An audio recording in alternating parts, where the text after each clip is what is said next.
ilmu cara wong alim. Meskipun sampean boleh bantah siji yo kadang keterbatasan ilmu. Nomor loro hasud, bantah kan sebabnya macam-macam. Hasud, nomor telu bantah gue kegiatan. Kayak wong kuliah nak gak kritis kan darani ra pinter. Jadi cocok lah ya kudu bantah. Engko khas-khasan cerdas apa?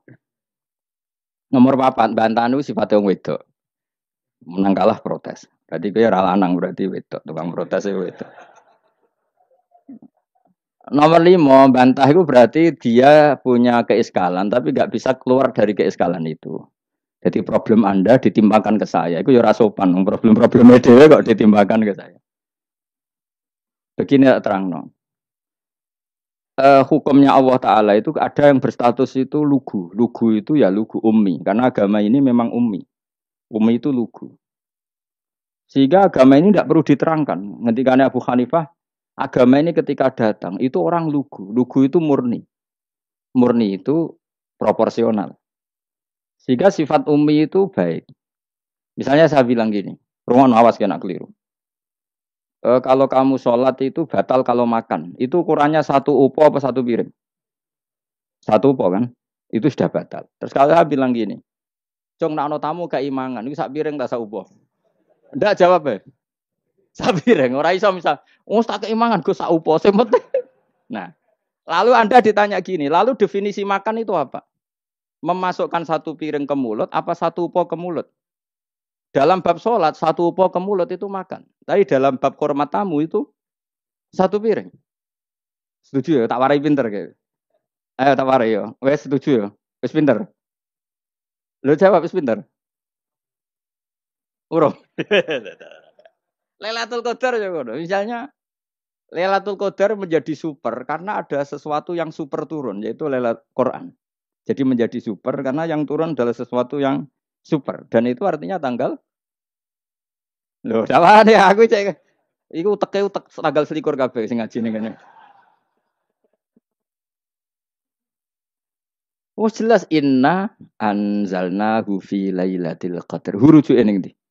Quran kan?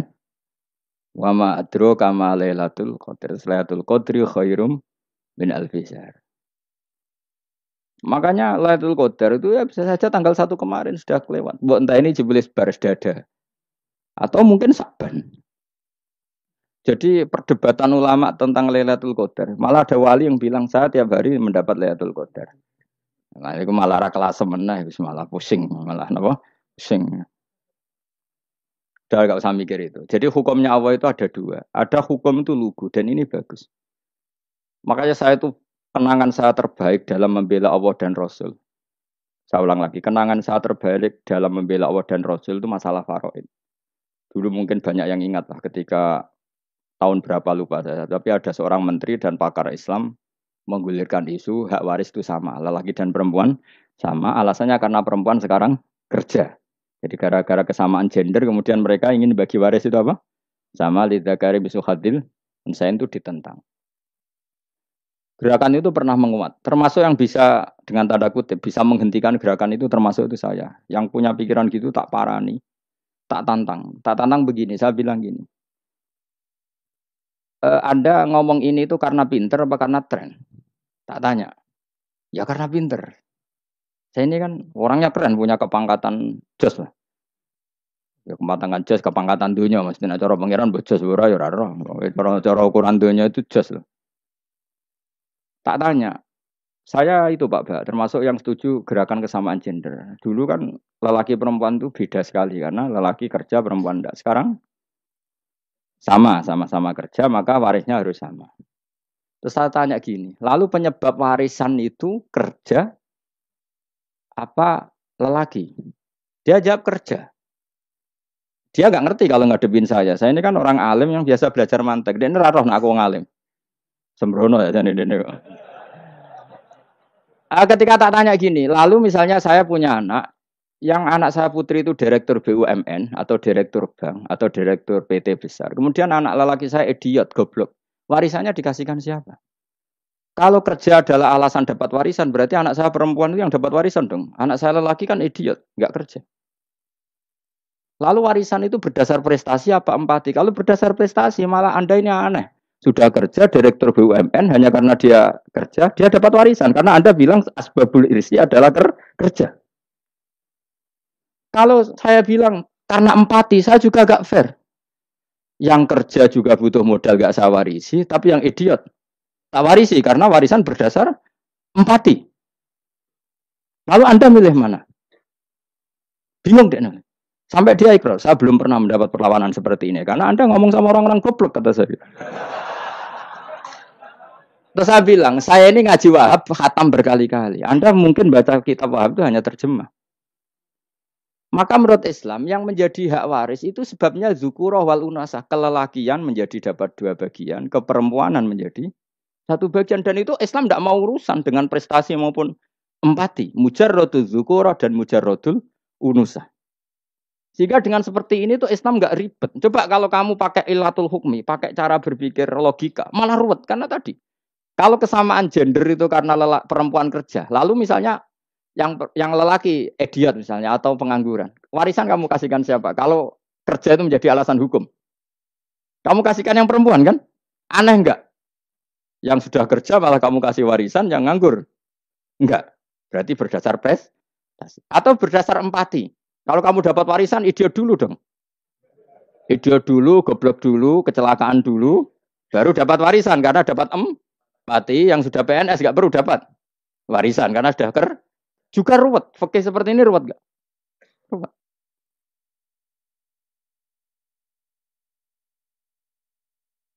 Nah, kata Imam Haromen gurunya Ghazali, agama itu kadang dinuna dinul ajais. Kita ikut yang lugu saja. Allah bilang lelaki dapat 2 bagian dari perempuan, ya lelaki ya yang punya alat kelamin, penis.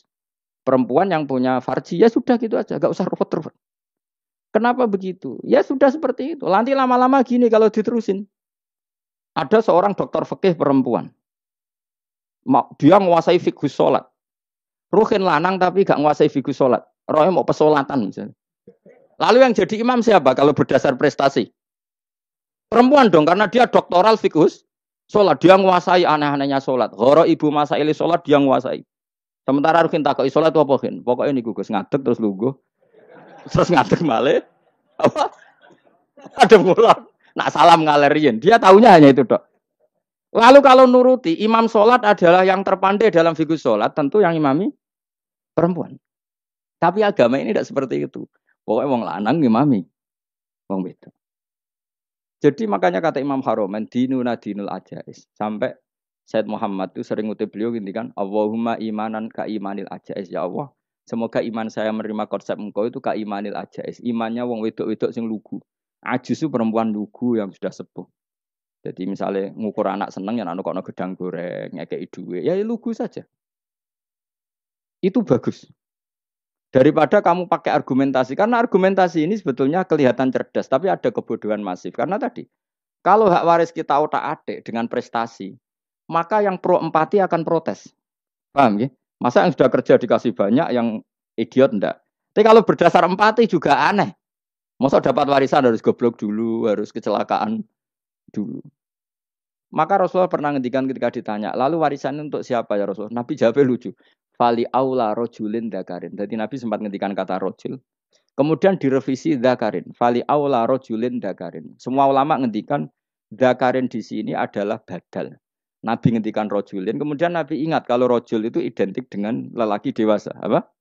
Kemudian Nabi mengulang lagi dakarin. Tidak harus dewasa, yang penting lelaki. Jadi meskipun baru lahir, kalau dalam keadaan baru lahir namanya apa? Kan dakarin kan? Belum bisa dikatakan rojul. Paham ya? Nabi ngulang 2 kali. Fali aula rojulin dakarin. Ini penting saya utarakan supaya clear. Jadi agama itu gak usah diotak-atik. Ya itu tadi, misalnya imam sholat itu lelaki. Ya sudah lelaki. Lelaki itu apa? Yang punya alat kelamin lelaki. Jangan dibalik ini. Yang dikatakan lelaki itu orang kuat. Jika meskipun perempuan kalau kuat, misalnya perempuan anggota poluan, lelakinya cemen, idiot, maka imamnya perempuan gitu. Karena makna lelaki adalah kuat. Ini keruwetan.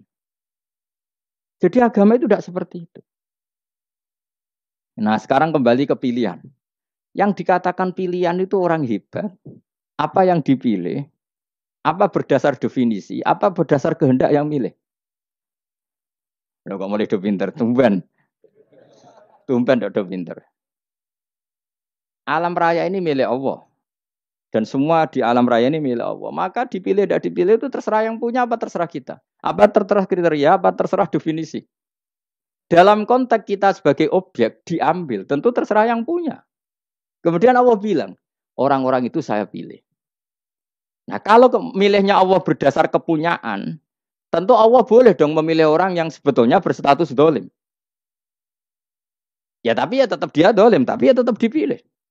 Kenapa ya? Karena Allah yang punya. Saya misalnya orang kaya, boleh nggak punya HP buruk? Boleh kan? Terserah saya. Saya orang kaya, beli HP mahal, medium, dan paling buruk. Boleh enggak? Boleh saya yang punya. Enggak boleh, Gus, ini orang kaya harus beli HP yang mahal. Yang bilang harus siapa? Nah, kegoblokan kita ini seperti ini. Nak wong sugih HP ini kudu larang. Nak wong alim kudu bojone ayu. Sing kudu darani kudu ayu ku sapa? Nak maji jalan yang dumbu swarga. Lho kudu ku sing swargane mbam tapi kudu. Nah, kita ini sering berpikir ngatur Tuhan. Nah Indonesia negara yang mayoritas Muslim terus Islam Indonesia kudu dadi sampling Islam seluruh apa dunia. Ya ora usah sombong ngono ya keben mayoritas ya mayoritas juga wonge kakean ngono ae ora perlu GR jadi sampling percontohan Islam internasional ora perlu ngono. Lah misalnya terus jadi contoh misalnya nang Masjid Haram niru Jumatan ning Indonesia berangkat mbek do rokokan. Bariku teki diusep-usep nang pojok pager. Lah misalnya wong Mekah terus do ngono kabeh karena mencontoh Islam Indonesia. Kacau gak? Ora usah GR ngono biasa wae. Napa? Biasa wae. Terus misalnya mencontoh Islam Indonesia, Indonesia nak ziarah Wali Songo terus tahlilan nunggu nganti setengah jam. Lah terus raudhah dikepung ngono rak macet Mekah Madinah. Mergo agar ziarah Nabi terus lungguh apa? Sak jam. Nak ning wali sak jam ning Nabi 2 jam lah kira-kira gitu. Ya malah nganyak Kanjeng Nabi tuh. Nabi sekaruan afdhalul khalqi mbok dongakno wa maghfir lahu warhamhu. Iku malaikat sak langit misah. Ya Nabi kok mbok dongakno di sepuro. Kowe tapi ya butuh sepuro. Enggak boleh doakan Nabi gitu enggak boleh. Wa sholli ala sayyidina Muhammad wa ala alihi enggak boleh pakai ighfir lahu. Masalahnya tahlilan apalem donga iku terus kamu gunakan. Ya misalnya terjadi percontohan Islam dunia terus Nabi kapundhut ditalkin, ditakoki waman rabbuka piye. Terus Nabi warai waman nabiyuka. Mesti Nabi yo pro, aku Nabi coba takoki. Jadi kita ini sering kumo luhur karena kita mayoritas terus jadi percontohan ora usah ngono. Paham ya napa? Ndak usah ngono, mayoritas ya mayoritas sae, tapi ora usah GR jadi apa? Percontohan internasional. Mungkin kalau masalah Islam damai ya bagus. Tapi itu kan tidak hanya Indonesia. Di mana-mana yang Islam damai juga banyak. Dan yang tukaran juga banyak. Toh yang tukaran nggak pernah maklumatkan diri ini percontohan ya enggak. Ya biasa saja.